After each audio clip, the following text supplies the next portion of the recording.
Hey guys, welcome back to the Comic Book Lowdown. I'm Wellington, and today I'm going to be bringing you guys a review on the third volume of The Walking Dead, Volume 3, Safety Behind Bars. Again, every time I read this, with every trade, every volume, I like it. I love it, I should say, more and more.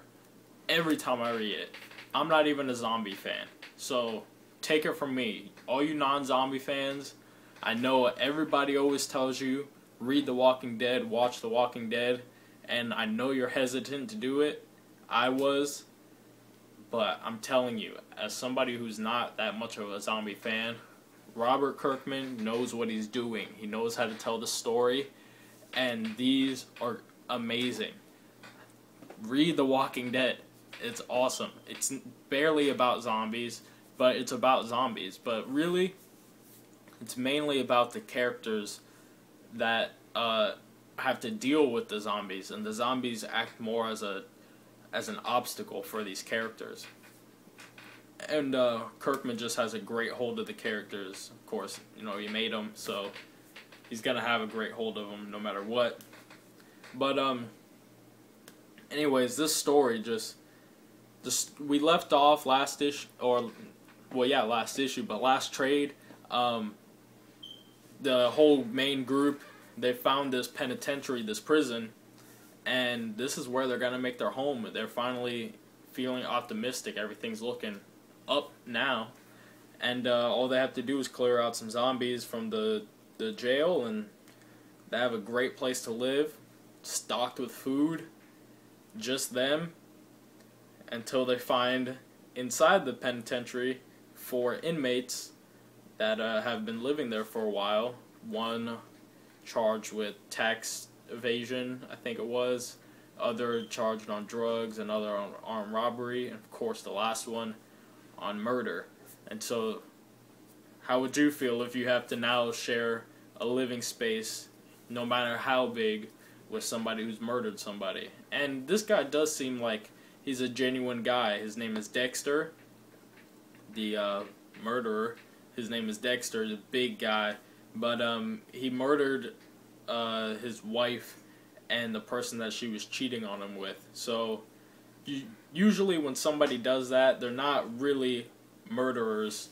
They were in the heat of passion, really. And when I was reading this, I didn't feel him as a threat, but of course I wasn't being forced to live with him, so I don't know what I would have felt had I been put in the situation that Rick and the rest of the gang have been put in, especially added on to the other 3 convicts. So, but they make friendly for a while.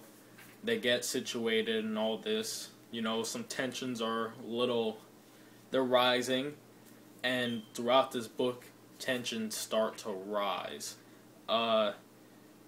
Just almost right off the bat, Julie and Chris, you know, Julie is Tyrese's daughter, and Chris is Julie's boyfriend, and I never liked Chris. He seems like a guy that's all he wants to do is, he's just obsessed with wanting to have sex with Julie, and Julie wants to abstain until she's ready, until the time is right where she feels like they're going to be together forever. And that time ends up happening, and since the time happened, now is the time where they have to be together forever, and they make this suicide pact where after they did it, they were going to kill each other. But what actually happened was Chris shot her too quickly, and he actually killed Julie. And then Tyrese found out, and oh my god, Tyrese ended up killing Chris. And we find out that you don't have to be bitten by the zombies to change into one of them. All you have to do is die, so it must be an airborne virus, and that everybody's infected with. So all of this is very scary now, because now we know just anybody dies, they're a zombie now, no matter what. So this is very shocking, but they end up disposing of those bodies. It's very sad. yeah, it's just a very sad thing. And Tyrese takes it very hard, but he takes it in his own way. And Lori's pregnant. She's going through all her pregnant hormone shifts and mood swings and all this. And Rick is doing his thing, and Rick is unstable now as well. It's just the tensions slowly boil, and then once they're hot enough, they just start to burst out of the pot, and just things start flying left and right at you in this book. There's not much in this that made me really just in my heart sink, but there's a lot of stuff that just makes me go, oh man, not that, or not again, or just, you know, come on, can I get a break? You know, can I get a break? Because once I'm starting to feel good, as I imagine the characters would feel, just something brings them down, and just one after the other, like I always say with this book. It's always one after the other with this book, and they can never catch a break. And but they try to do good, and by doing good, Rick invites Herschel to the prison. And now that it's summertime, the zombies are more active, so it's not safe for Herschel and his family to be living on their farm anymore. So Herschel takes the opportunity, takes him and his family, they go over to the prison to live with, you know, Rick's group and the convicts. And, you know, everything's looking up now because Herschel can farm, so now they can make their own food, and they have years worth of food in the cafeteria, so they're looking pretty set.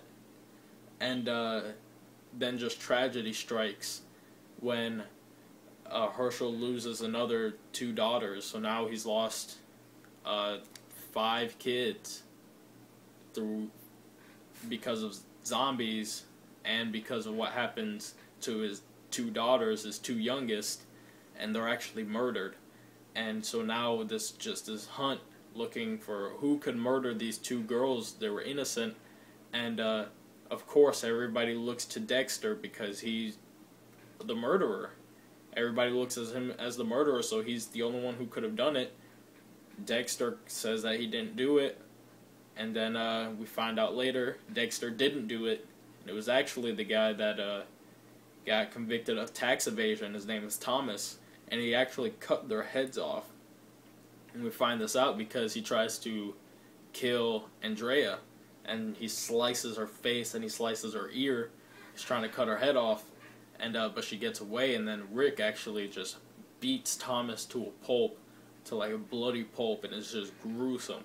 Adler's art does not spare any, you know, I don't even know. It's not sparingly whatever. It's very tough to look at. It's very gritty and very raw, and it's just very real.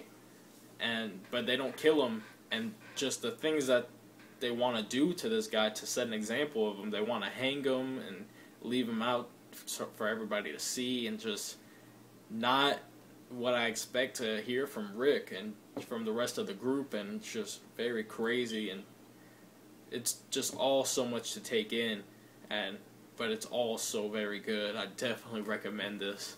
And where we leave off at the end of this is just, oh my god, it's just so hard. Again, one after the other, and we leave off. It's just, I can just say we're back on the road. That's pretty much it. I don't want to spoil the ending of this trade for you till, of course, I review the next trade. But we're on the road again, and we get put back there in a very interesting way, and just a lot to take in. I don't know what's happening next, but I'm definitely excited. I got volume 4. Gonna be getting to that soon. Then I got some more trades to read and review, and then I don't know what I'm gonna do next. But anyways, that's my review on Walking Dead Volume 3, Safety Behind Bars, written by Robert Kirkman, art by Charlie Adlard. Of course, there's no inks. And I'm Wellington signing off with a comic book lowdown, and I'll see you guys next time.